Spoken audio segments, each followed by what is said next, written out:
58 minutes and 11 seconds.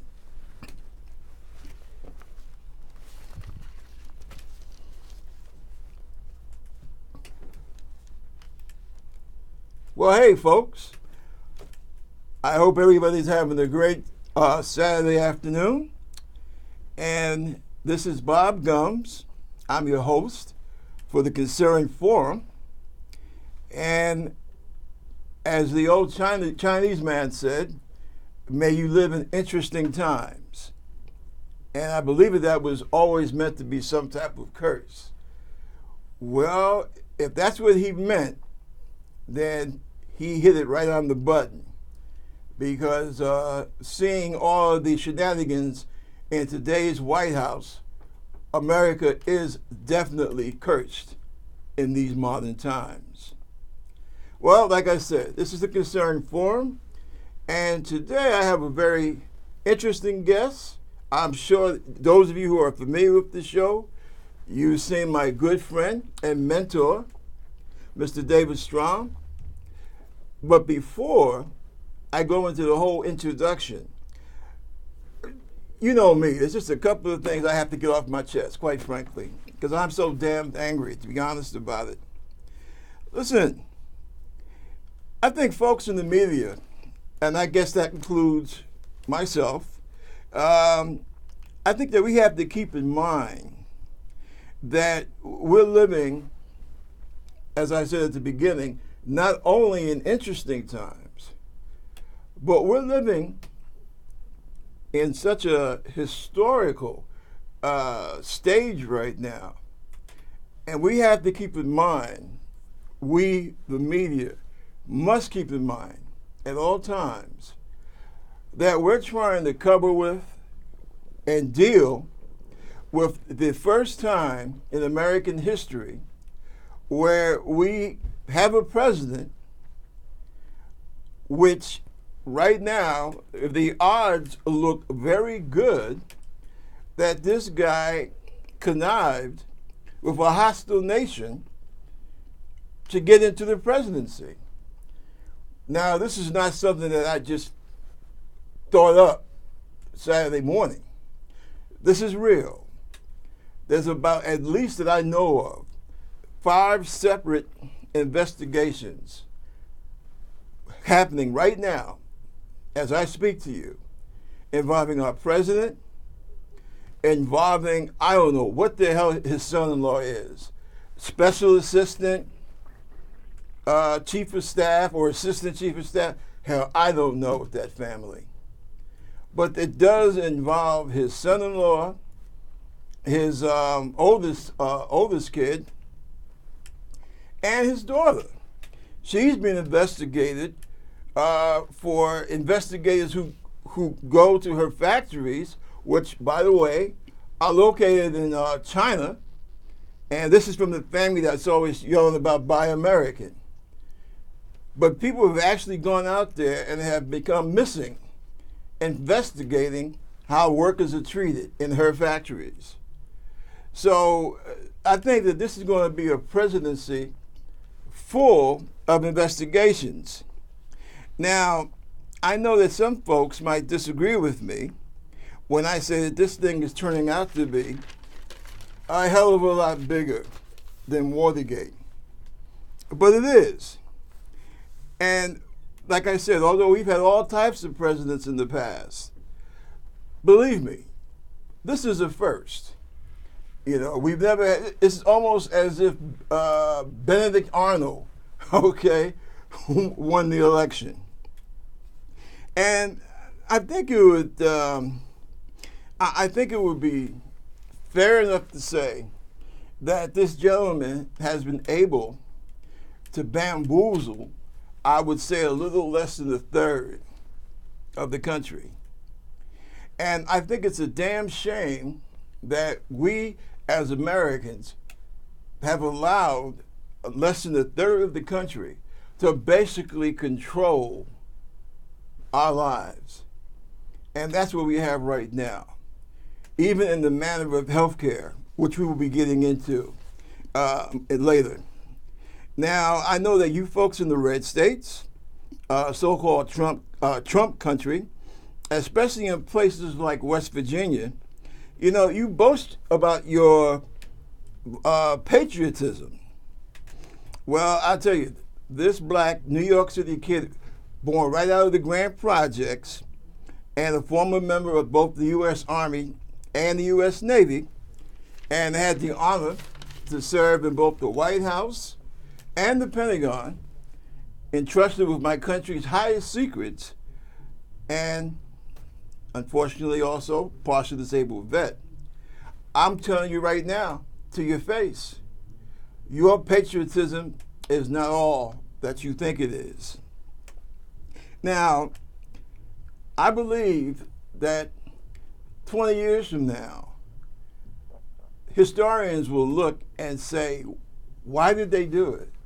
Why did they allow a known shyster, a known con man, to occupy the White House?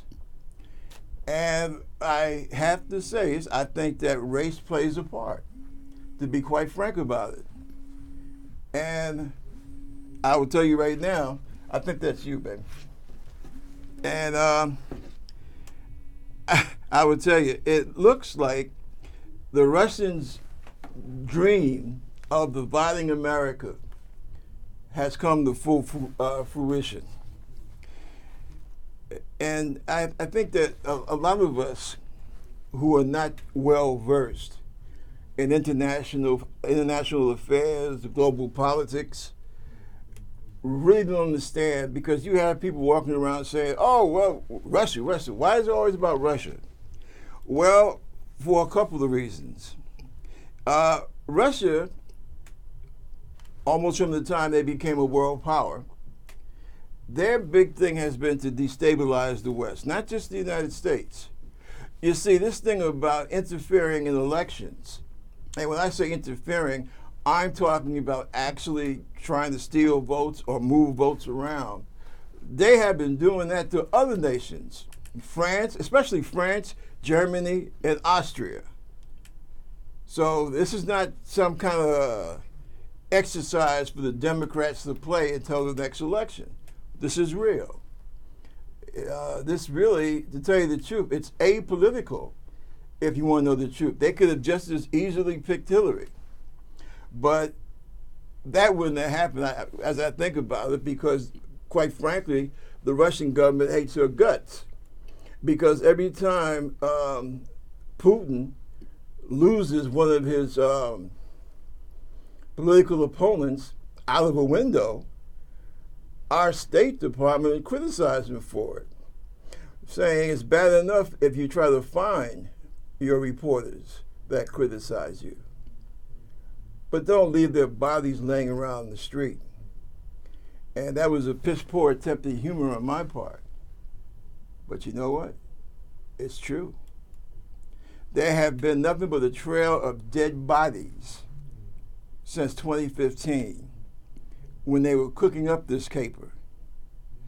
So for those of you that think that, well, right now, a lady says, well, what about Flint, Michigan?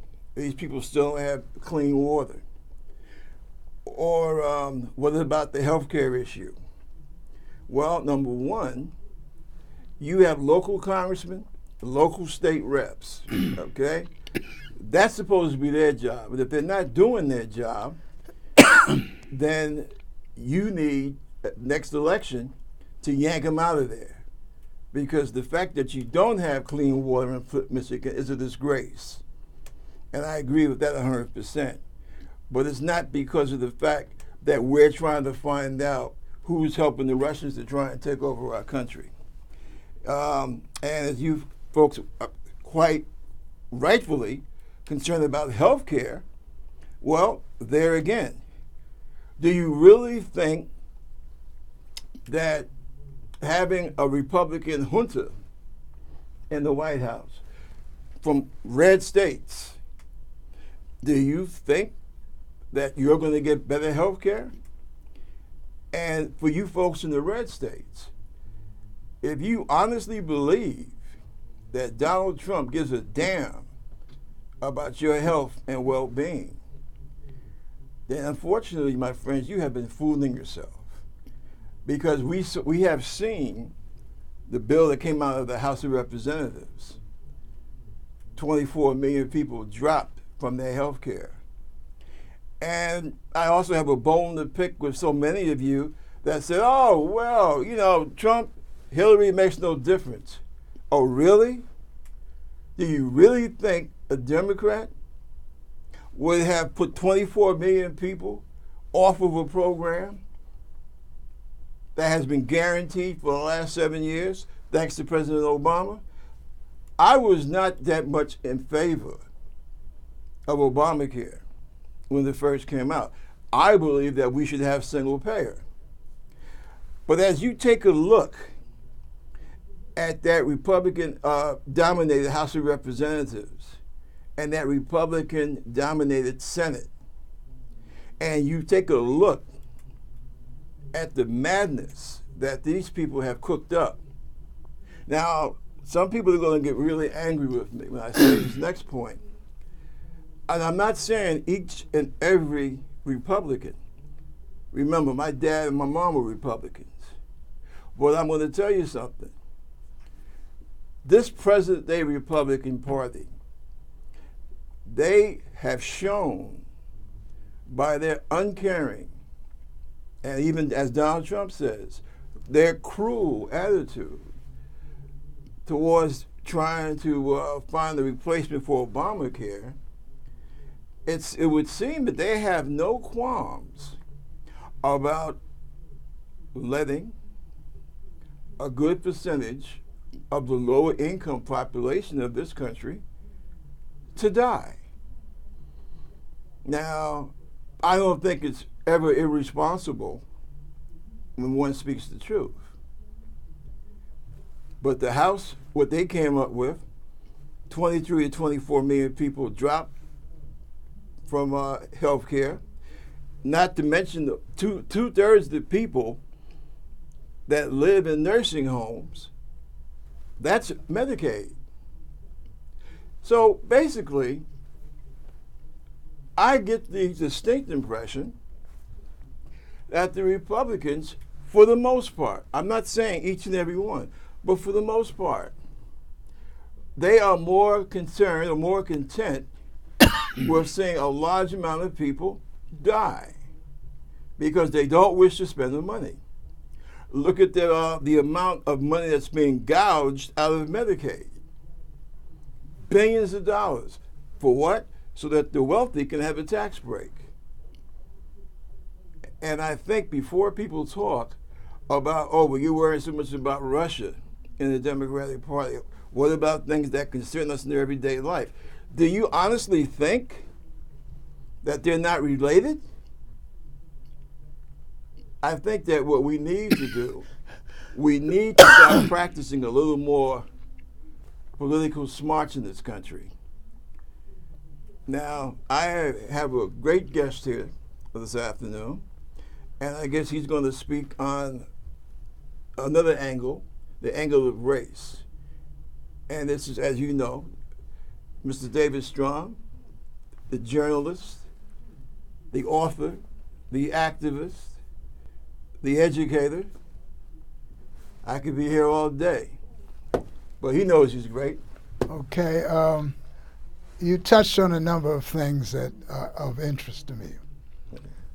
First of all, I want to make it clear my position on various states interfering with the electoral process and in other countries. The United States, as well as many, many other large states, interfere with people's elections all the time. They are involved in getting favorites and doing things they can to influence elections all over the world. So to me, that is a given. That's part of United States policy and the policy of other imperial powers also. Now, to move on from there, we have used the words health care. what we have here, it would be more correctly called sick care, not health care. There's very little emphasis put upon prevention and educating people about what is good for them in terms of their nutrition. It is mostly geared towards getting sick and then getting some care after you are sick. Now, Brother Gomes brought up some very important parts about people dying, and that is true. We have a lot of people dying every year because of lack of proper care and eating the wrong things and being in a position of not being able to maintain good health. This is one of the countries in the world that has an astronomical level of obesity, overweight and obesity, and other things such as diabetes and other ailments. We have a method of medicine here which they call allopathic medicine. And this came about in the early part of the 20th century when there was a report called the Flexner Report. And this did away with a lot of the alternative ways of staying healthy and concentrated on just a number of things. And that is using of pharmaceuticals, using of surgery, and later on using of radiation. So rather than doing prevention and teaching the medical students who become doctors to keep people healthy, they let you get sick, and then they can make money off of you by doing the things that I just mentioned. So there's a lot to do to improve the system. Now, when President Obama came in and got his plan through, that was a big change. And now the other capitalist party, the Republicans, are trying to diminish that program somewhat. And that is not a good thing, as I see it. However, if we wanted to really do things right, we would have, as has been mentioned, a single-payer system, and we had changed the whole system of health and prevention in the country. Instead of fee-for-service, where medical people have to do some procedure to get paid, we would have the doctors get salaries and keep people healthy by good practices of nutrition and other good things to keep the population healthy. So we can even improve upon single payer. And that's what we ought to be thinking. That's why I'm putting that on the table right now, putting it on the table. Now, the third thing that Brother Gums had mentioned was the aspect of race.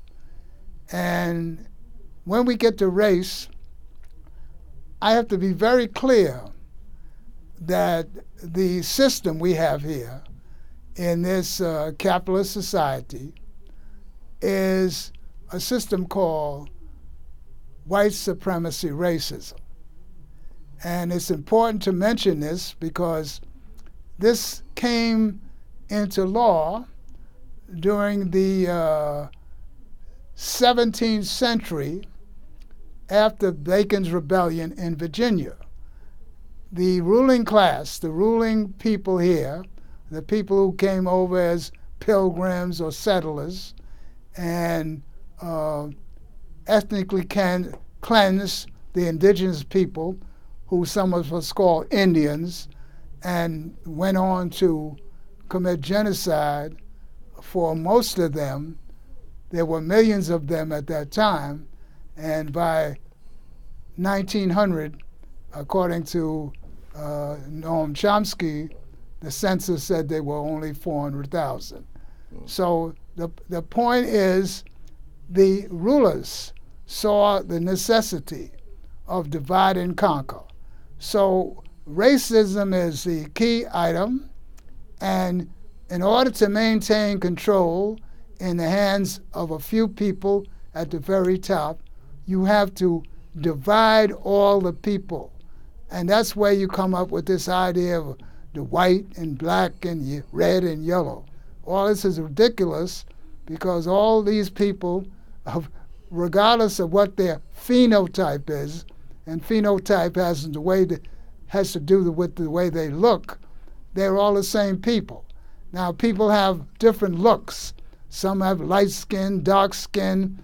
Some have helix type hair that's curly. Others have straight. All this has to do with the intersection of genetics and environment. So when all the people in the earth came from Africa, so when those people who came from Africa, and we're talking about tens and tens and tens of thousands of years ago, and they went to different places, then they intersected with different environments, and that had an influence on their body, and that's why you have these people looking differently all over the country. And the ruling class has played this very well, this idea of white supremacy, racism, to play people against each other and maintain control in the hands of a very small group of people. And they love it that way. The more you can stir that up, the easier it is to control the people and do what you want with them. And that's what they're doing today. All the social benefits, the economic benefits that people have here, they're only going to give enough to keep down rebellion. If Franklin Delano Roosevelt was a person who started the New Deal, and he started that New Deal because there was a lot of excitement at that time. You had unions, you had communists, you had socialists, you had all kinds of people raising hell because of the way the people were treated. So this was a fantastic thing to throw the people these bones, Social Security, unemployment insurance, and other benefits, other social benefits, and that's knocked down a lot of that protest that was going on at the time. But just like all capitalists do, they decide that all they want to do is make profit. So when it was the opportune time to take those things back, then they started taking those things back now, and after the Second World War, and that's what's going on right now. They're trying to take back everything that's good for the people. Well, as Bob mentioned, the Medicaid, they would like to take that back. They don't want you to have any of those things. So you must understand that. This is what I agree with that up to a point. As far, and this is something I know a little about, doing 5 years in Intel. Twice, as a nation, we interfered or got involved. And this was right after World War II. We got involved in Italy, and we got involved in France, and well, of course, naturally, because all the Allies had to help put Germany back together. What I mentioned earlier, believe me, this is something, what's happened to the United States with Russia, that never happened with anybody before until the Russians started tinkering around, because they have a big leap ahead of us in terms of electoral technology. As a matter of fact, that's why they're looking so hard at Trump's son-in-law, because he happens to own one of those high-tech firms that does, that could possibly, and that's what the investigators are looking at, that somehow he was linked up to the Russians. I have a pretty good idea how this story is going to end. But I'm not gonna go that far because number one, I think people need to pay attention for themselves. That's one of the problems that we've had over the last 20 years. We stopped paying attention. But this is not going to end good for Donald Trump, the Republican Party, or the United States. Now, I also said that I prefer a single payer type system, like what they have in France, Britain, Canada, Germany, Italy, Spain, every civilized nation, you might as well say. Problem is, and I could see why we have this thing called Obamacare, because some people, some of my Green Party friends, for example, will say, well, you know, we need single payer. Why did Obama stop with Obamacare? Well, if you just take a look at the House of Representatives, take a look at the Senate, you can understand the hell that this country would have gone through. You gotta remember when Obama, well, we know what happened to the Clintons in '93. They were trying to do something more closer to single payer. They were totally flattened. When Obama came with I hate to use the term, but that's what everybody knows, Obamacare, it took a year and a half struggle, and it cost the Democrats 2 elections, 2010 and 2012. That's how you got all those Republicans in the state houses across the country. And that was that's a program that it's a free market program. It just basically gives a little more to people, especially who are on Medicaid. And the important thing about Obamacare is that no matter where you are in the country, there's no such thing as prior condition. No one can be turned down because, well, you know, you got a condition, so we can't insure you. And I knew hundreds of people before Obamacare that they couldn't get insured. As a matter of fact, there used to be a question on a lot of job applications: can you be, do you have health insurance? That way they could be nosy and find out what kind of physical ailment that you might be suffering from. And see, Obama killed all that. But if you look at the hell that we went through for Obamacare, you can imagine what would have happened if we said, well, look, we're not going to need all these different insurance companies. We're not going to need all these middlemen. They would have split the country. I mean, it's already split now. I should say it would have torn the country apart, especially with a black man bringing that thing out. I mean, let's be real here. This is the United States. Now, one problem, and see, this is one of the things that makes America unique among other Western countries. You have working class whites who say they hate the government. They say, I don't want single payer because that will make me like Canada, or that will make me like England. And that will mean the government will be directly involved in my life. Now that's ludicrous. That's a dumb argument. But so far, it's worked. And I don't know what it is with many of my white working class brothers and sisters that they're so feared of their own government. And sometimes, you know, it really gets to be a pain in the butt to even talk about. But if you want to know what I feel is the biggest hang-up that we have now in this country, in terms of moving forward. It's the Republican Party and the grip that they have on the white working class.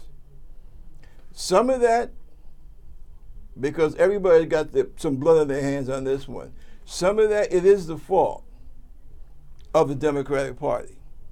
I said it before, and I'll say it again. Maybe what I'm saying is too complicated for a lot of people. I don't know. I doubt it because I'm not that bright myself, so I can't sit up here and engineer something that's so complicated.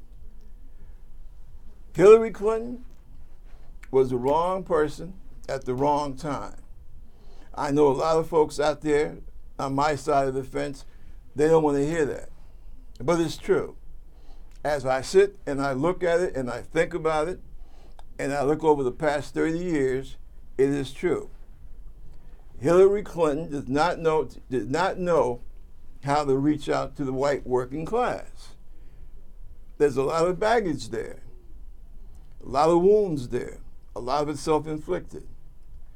However, in a head-to-head race between her and Donald Trump, keeping in mind my health care, keeping in mind the necessary funds for development, research, and what have you in this country, Social Security, things of that nature, keeping all that in mind, and just a general sense of who knows what the hell they're doing, hands down, Hillary Clinton should be sitting in that White House. And yes, I voted for Hillary because I felt that it was necessary.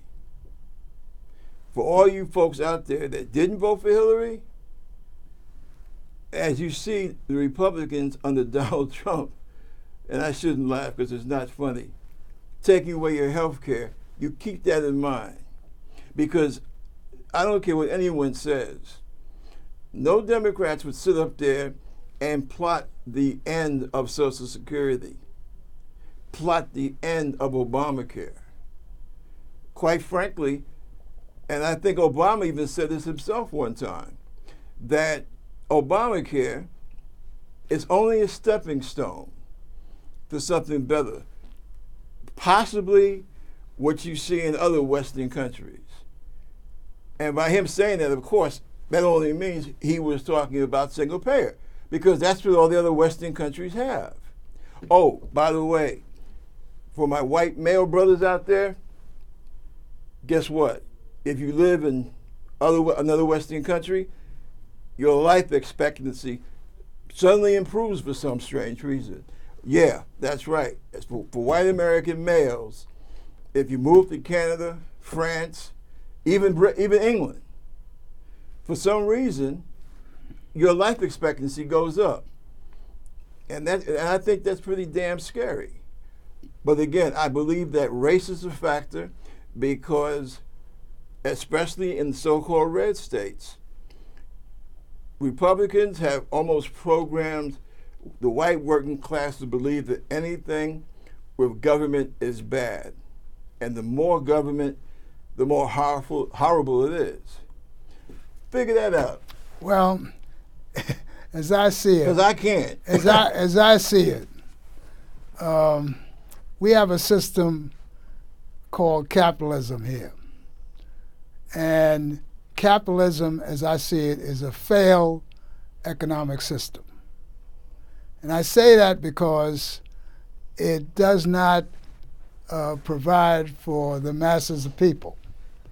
It provides for profit at the very top, and for the bottom people, mostly poverty. So here we have the richest country in the world at this time. Chinese are closing in. And we have maybe half the people here are in poverty or no poverty. So it's a failed system. Now, we have this system of parties here, and essentially it's only two parties, the Republican and Democrat Party. And those are both capitalist controlled, and run parties. The only thing that they let you do sometime is pull a lever and vote for one of those two candidates. Everything is done to crush smaller parties or make it hurdles very high for anyone to qualify for ballot access. And so that leaves it into a two-party system. That's what we have, two capitalist parties. And capitalism has nothing to do with looking out for the welfare of the masses of people. It's a matter of making profit. That's the reason that capitalism there is make profit for its controllers and its people who operate capitalist enterprises. So we have to understand that. So if we really think about it, you can't think about the lion becoming a vegetarian. He's not going to do it. So he'll play you, and like a cat playing with a mouse, and give you things now and then. But when the opportunity comes, he's going to take those things back, and that's what's going on right now. Bush tried to dismantle Social Security by turning it into the stock market. Obama did some other things, tried to go up more on the age and other things and change the way of cost of living index calculations. So constantly, anyone who gets to be president from the Republican or Democrat Party are working for the welfare of those people at the top. They're not working for the welfare of the masses of people who live in this country. I think you got pretty good congressmen in the Democratic Party. You don't have enough. I would say that's the problem with the Democratic Party. I hope you don't say it about me next year. Mm-hmm. That's right, folks. I'm throwing my hat in the ring in the district where I live. I'm planning to run for Congress next year. And I'm running as a Democrat, a justice Democrat. And all I can do is the best I can do. The person I'm running against has been entrenched for about the last, 12, I think almost 15 years or so. But the same kind of things that you hear me saying on this show, those will be the same type of things that you'll hear me say next year when I run for office.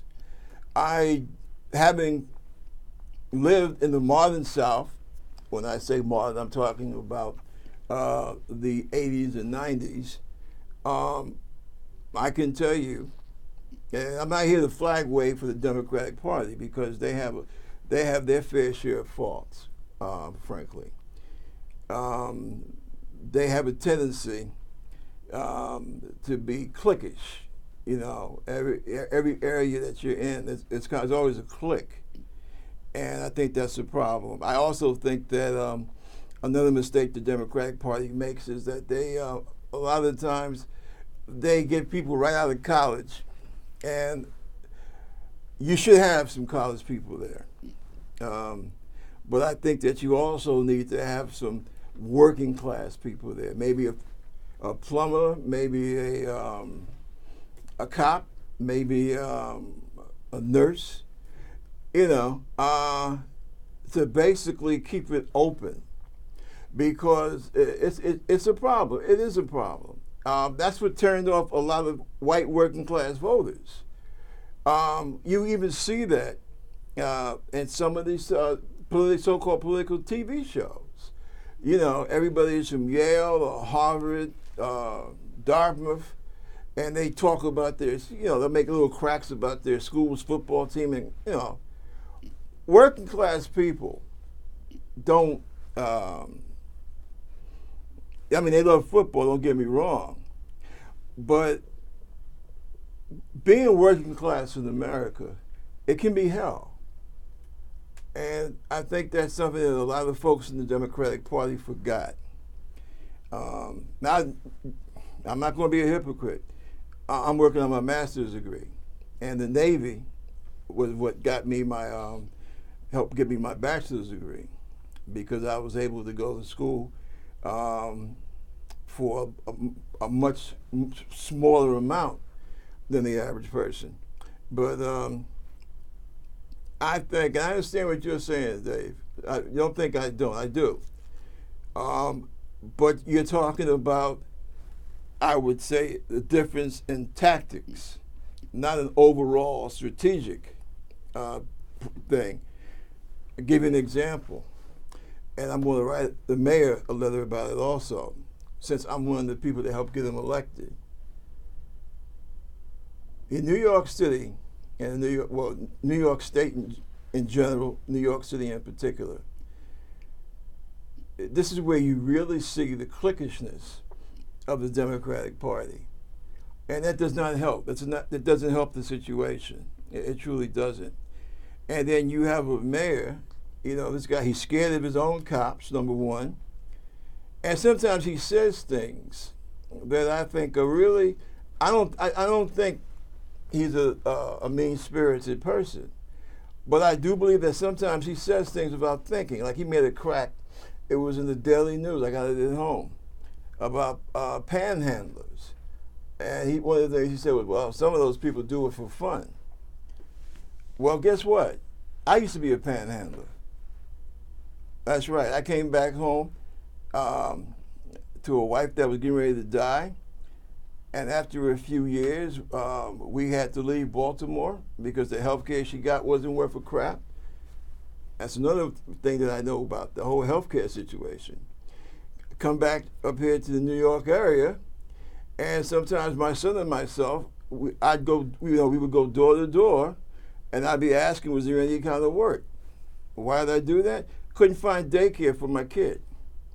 See? And I didn't ask anybody for nothing. I always said, look, if you got some stuff from the back, needs cleaning out, I'm your man. And that's the kind of things that I did. And I'm going to make a big issue about that, the mayor saying that, because I think that that's terribly wrong. But see, with that kind of mindset, that's how we wind up turning off working class people from the Democratic Party. And Dave, I'm going to tell you, I don't know if I'm presenting the proper persona here for the show today, but I feel so angry, I really don't give a crap. Because this business about race, and why does it bother me? It bothers me because I know if it wasn't for the mindset or the brainwash in this country, a baboon or a buffoon like Donald Trump would not be sitting in our White House. And that's what makes me angry. What do you think can be done about that? You're the well, academic. You see, I just mentioned before, race is one of the foundation stones that makes this place work. It's a key thing, and we have to recognize how effective it is in enriching those at the top. And that's the purpose for it. And it goes hand in hand with capitalism. You see, one thing that I think hasn't been mentioned is there some alternatives to capitalism. The people need to start thinking about possible alternatives to capitalism instead of capitalism that is just serving the interests of a small group of people. For example, thousands of factories have closed. You got the Rust Belt in the middle of the United States. Jobs have disappeared. Look at Detroit, a place where used to be more than 2 million people living, and now it's just a little more than a few 100,000. All the factories that made automobiles are gone. So capitalism, talking about patriotism, they have no allegiance to any country. They're not patriotic. They will up and take their factories away and go somewhere else They're just interested in making profit, and if it means all the people there lose jobs, so be it. So it's not a system that works. We need to be thinking about the workers here controlling the manufacturing. If the workers in Detroit control and ran their factories as a cooperative, do you think they would let those factories go to Mexico and China and various places? No.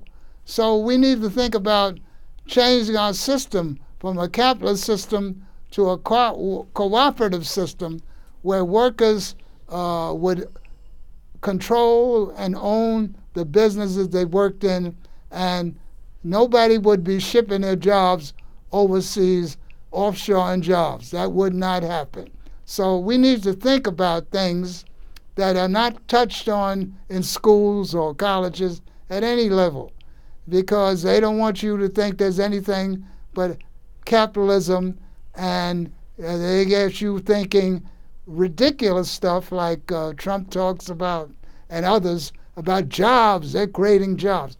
Capitalism is not about creating jobs. It's about making profit.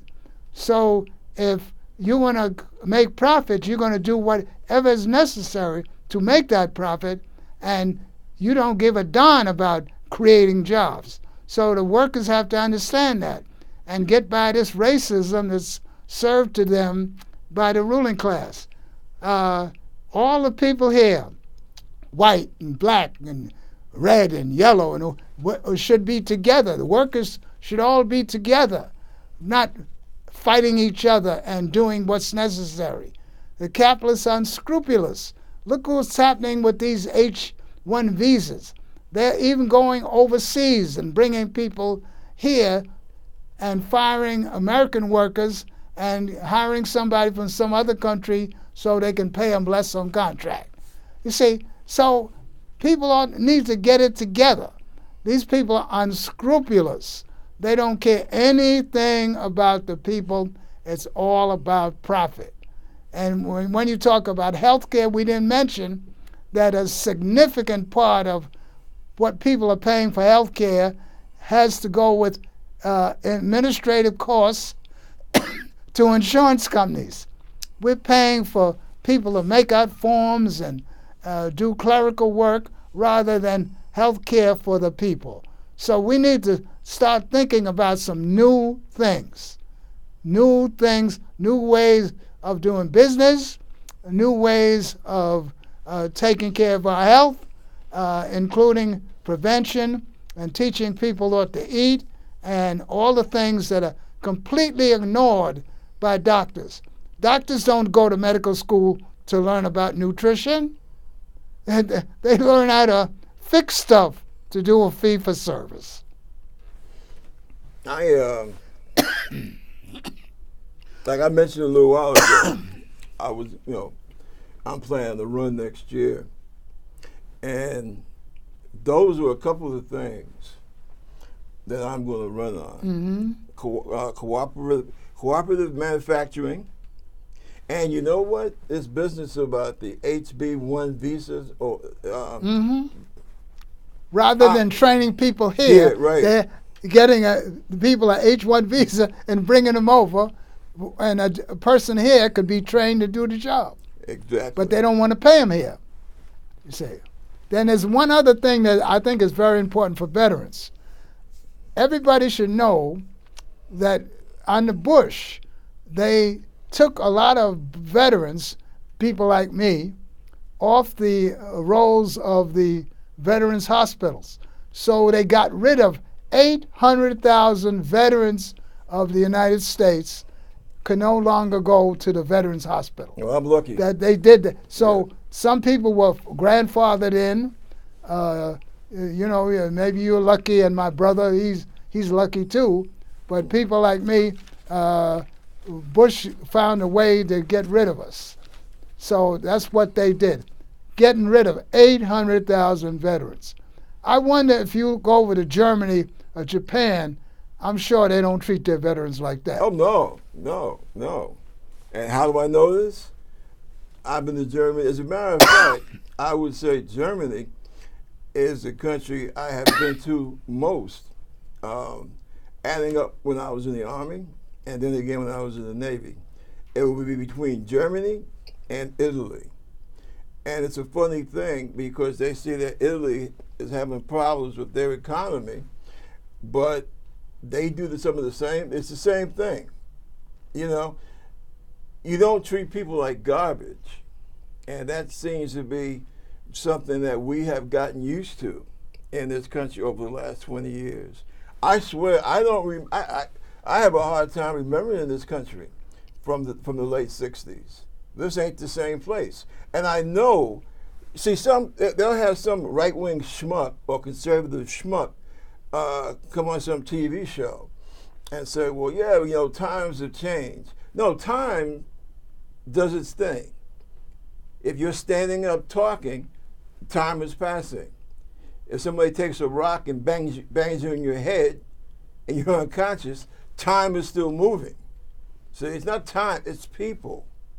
And what we have allowed to have happen in this country, we have allowed the people who, quote unquote, run this system, well, I guess it's going to sound kind of redundant, but we have allowed the people who run this system to run this system. And that's a big problem. Because, see, they started their filthy hijinks in the late 70s. And then they brought in Reagan. And see, this is what really burns me up. They color everything with patriotism and the flag.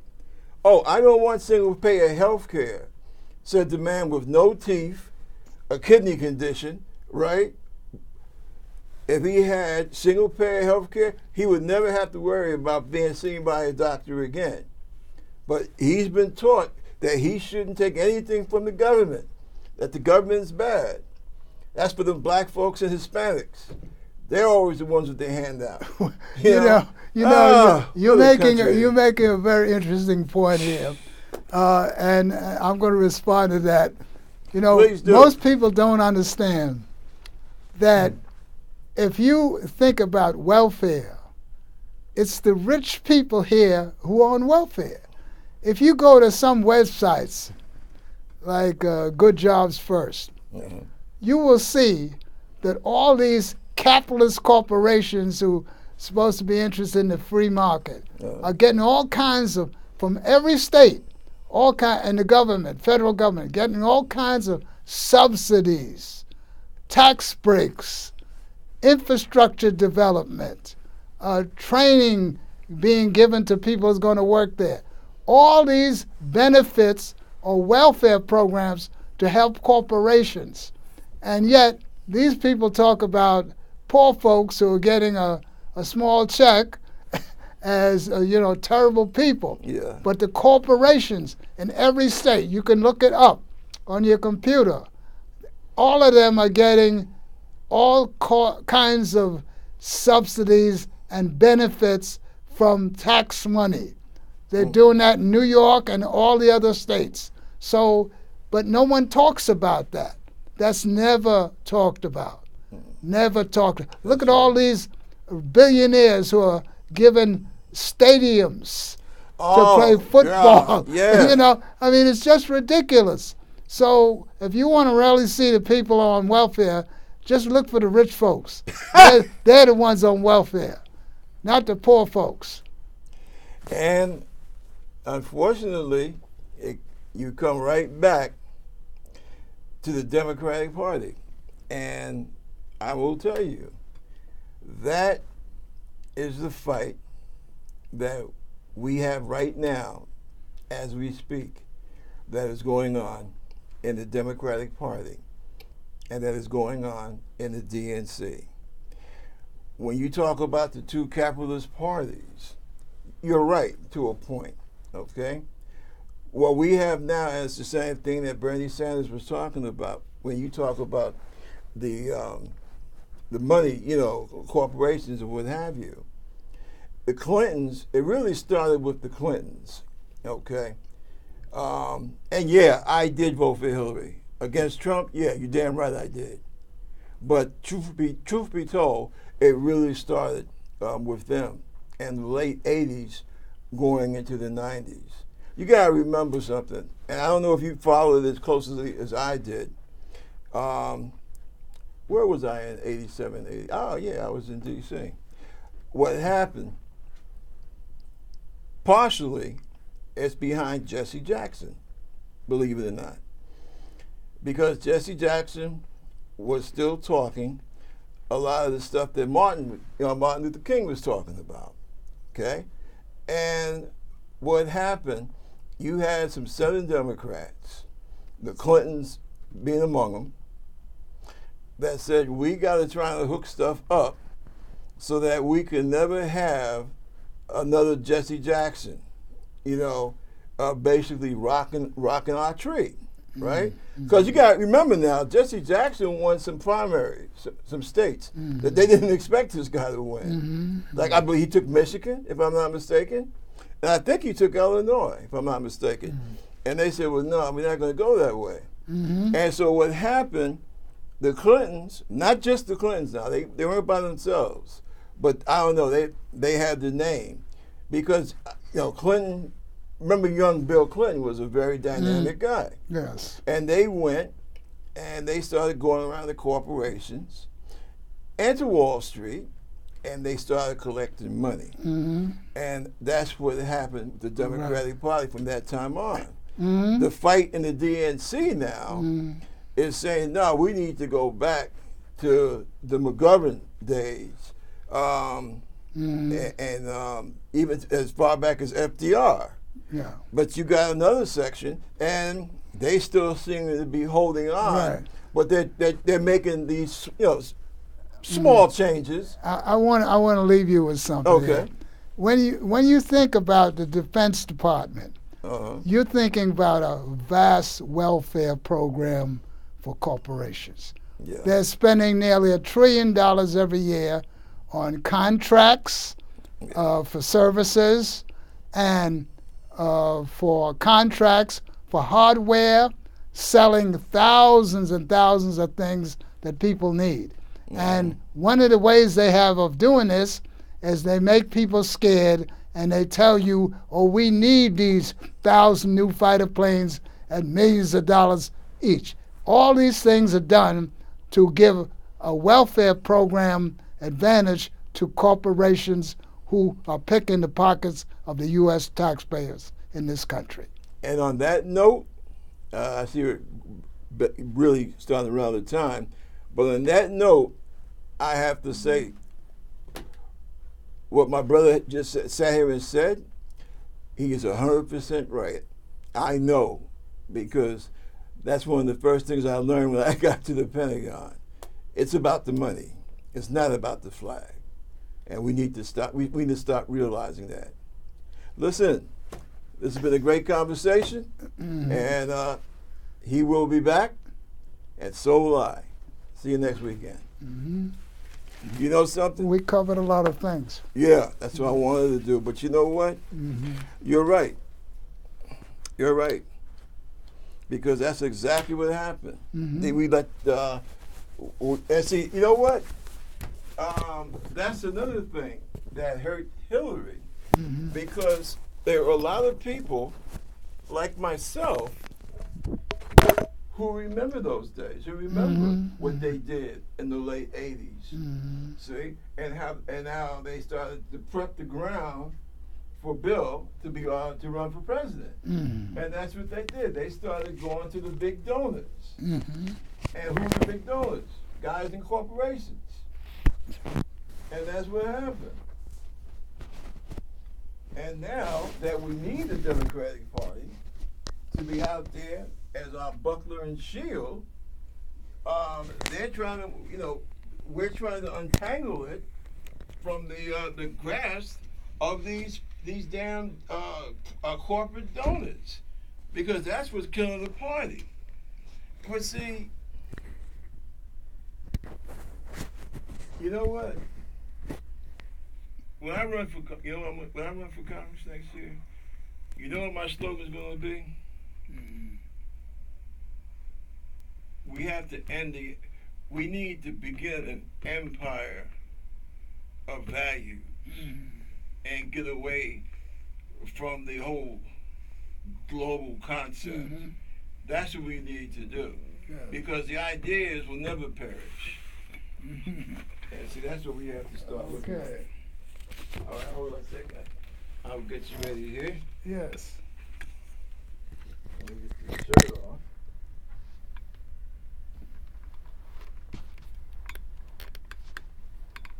Okay,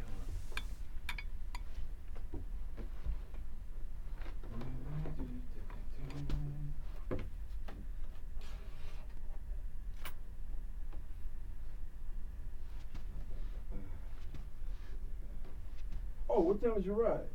My ride is 5. Damn. We got about 28 minutes. Oh, okay. We've been on time for the ride every time. Well, You know, we covered a lot of things today. yep. Yeah. Hang on a second. Let me